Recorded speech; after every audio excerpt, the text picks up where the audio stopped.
Itulah kenapa banyak anak yang kurang deket sama bapaknya, karena bapaknya ngerasa ya itu tugas ibu. Tugas gue cuma nyari duit, udah kelar. Masalah didik, membesarkan, mental, dan lain itu urusan ibu.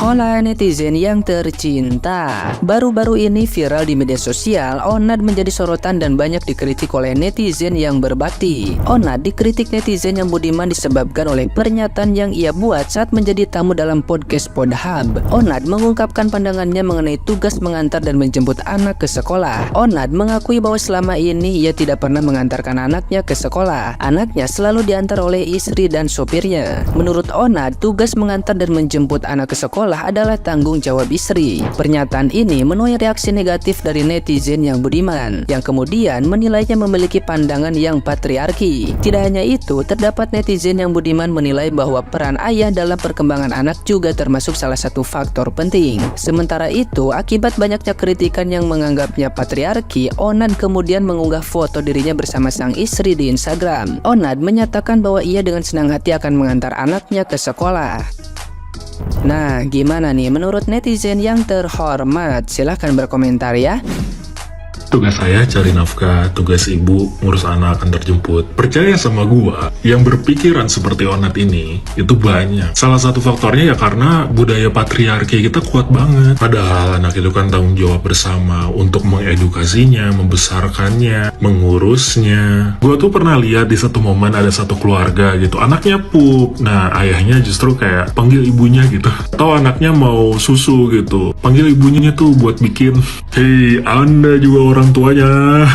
Diperkuat oleh data KPAI gitu, hanya sebesar 27,9% calon ayah yang berusaha mencari informasi tentang cara mengasuh dan membesarkan seorang anak. Dan setelah menikah, hanya 38,9% ayah yang mencari informasi tentang bagaimana cara mengasuh anak. That's why di jurnal yang sama gitu, ya Indonesia peringkat ketiga fatherless country. Salah satu penyebab fatherless lainnya adalah itu tingginya angka perceraian di Indonesia. Lihat kasusnya 300-500 ribu. Udah berapa juta anak yang fatherless coba? Jadi buat cewek-cewek nih, saran gua kalau nyari cowok atau mau nikah, itu tanyain cowoknya mindset mereka soal anak. Karena peran ayah itu penting banget buat anak, bahkan sejak dalam kandungan. Fatherless tuh gawat loh, sangat berpengaruh kepada psikologi anak, emosionalnya, cara problem solvingnya. Sosok ayah sebagai pembimbing, penjaga itu penting. Dan ada satu jurnal yang gua baca, ternyata fatherless itu berpengaruh kepada tindakan kenakalan remaja.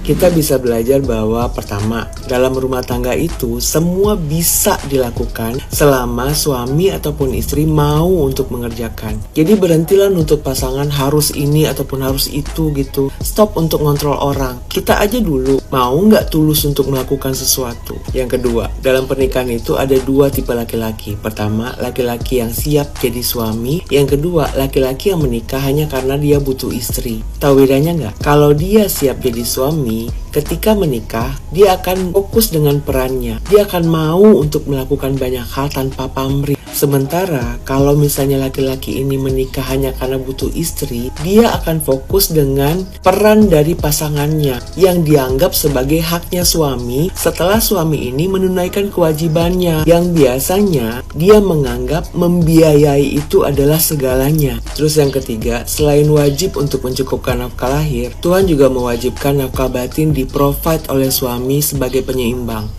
Biar apa? Biar suami-suami kere nggak semena-mena untuk melampiaskan mumetnya mereka. Terus kalau suami kaya, itu juga berguna untuk meredam arogansi mereka.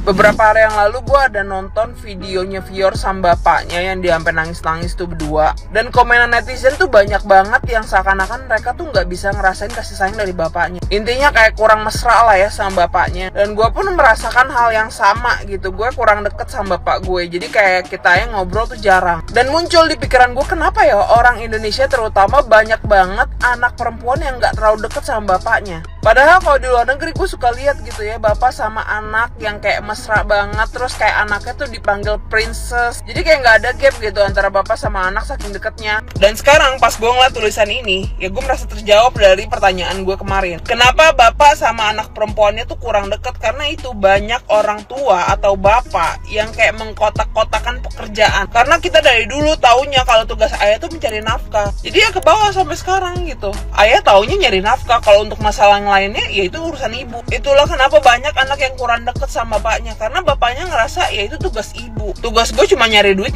udah kelar. Masalah didik, membesarkan, mental dan lain itu urusan ibu. Padahal tuh nggak kayak gitu. Anak itu dari kecil dia tuh masih butuh sosok ayahnya. Makanya saran gue nih, kalau misalkan lo ngerasain apa yang gue rasain gitu, yang kurang deket sama bapaknya, hati-hati dalam memilih pasangan. Karena melalui keputusan lo itu, yang akan ngerasain itu anak lo. Kalau lu nggak mau sampai anak lo ngerasain apa yang lo rasain, cari pasangan yang bener. Jangan sampai dapet laki yang mengotak-ngotakan pekerjaan. Cari pasangan yang mau kerja sama bareng sama lu untuk jalanin rumah tangga.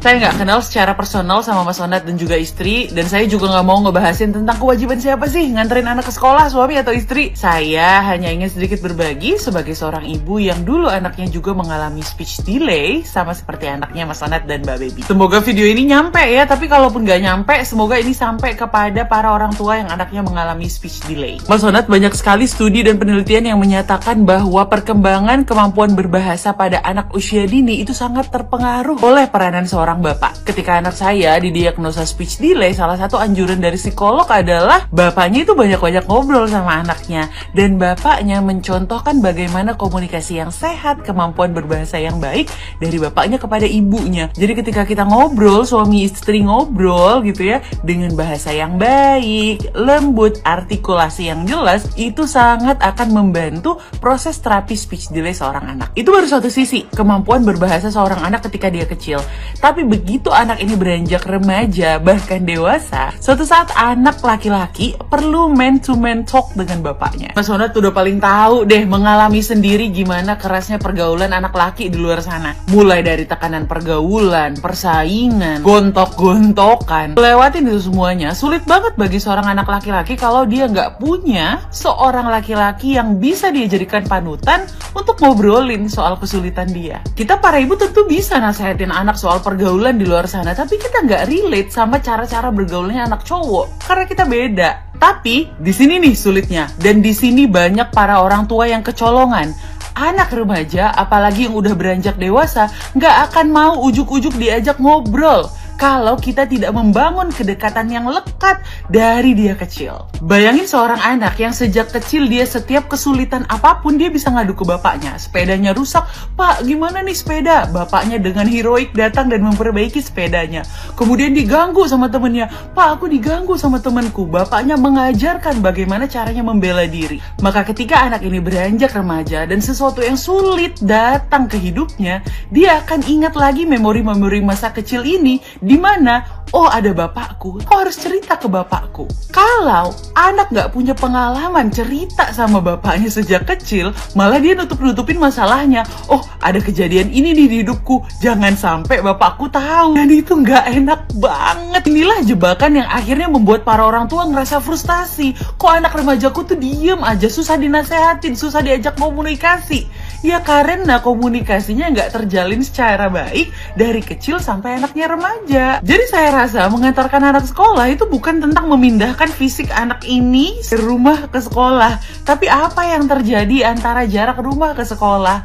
Banyak cerita, banyak pengalaman, banyak rasa yang bisa saling ditukar di sana. Mungkin Mas Onat pikir, kan anak gue belum bisa ngomong, gimana caranya ngajak dia ngobrol? Bagi anak, meskipun dia mengalami keterlambatan seperti speech delay, suara orang tuanya tetap menenangkan.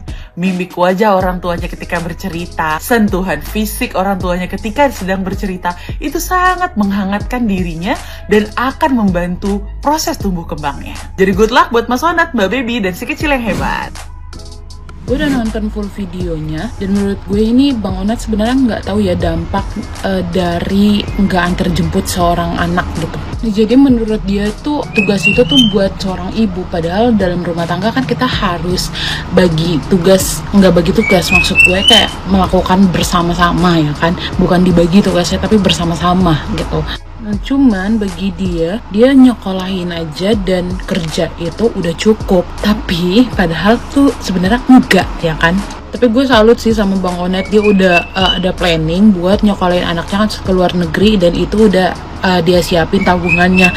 Dan itu menurut gue bagus sih. Cuman ini sangat disayangkan sangat disayangkan si Bang Onat itu nggak ada sosok figur ayahnya. Maksudnya bukan yang cuman kerja atau nyekolahin ya, tapi sosok figur yang kayak ikutan main dan ikutan antar jemput. Dan itu tuh merupakan sosok figur seorang ayah juga menurut gue. Dan bagi dia itu tuh tugas ibunya, padahal enggak. Ayah tuh bisa ikut andil aja loh dalam antar jemput atau main segala macam, dan itu sangat berdampak ke usia anak pas saat dewasa. Maksudnya mental si anak pas saat dewasanya ya. Gue nggak tahu secara psikologinya tuh persisnya kayak gimana. Cuman yang gue tahu itu inner child-nya dia tuh jadi nggak terpenuhi. Pribadi pun sendiri mengalami hal tersebut ya, dampak dari hal tersebut.